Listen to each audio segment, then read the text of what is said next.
సరిగ్గా పోయి నువ్వు నేను మొత్తా గాని ఆ పప్పులే ఉడుకో. నేను పోతే నువ్వేం చేస్తావో నాకు తెలుసు. నువ్వు ఆగర్ష ఇవాళ అలా చేయాలే.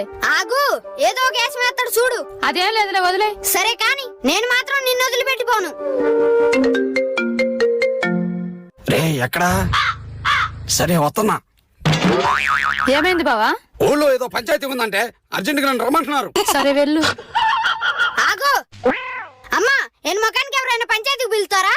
అమ్మా మోజు కొండ పట్టుకుందయ్యో. అయ్యో హాస్పిటల్కి వెళ్తాం పదయ్యా.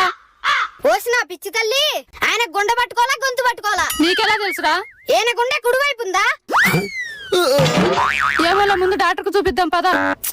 ఇప్పుడే వస్తా, ఉండండి. చూసావా ఎలా బురిడి కొట్టించాను? సిగ్గులేదా మాట అనడానికి? హర్ష, అవును నాన్న, భర్త అంటే అదే కష్టపడుతుంది అని వదిలేసిపోవడం కాదు. ఏ కష్టంలోనైనా భార్యకు తోడుండేవాడే నాన్న భర్త అంటే.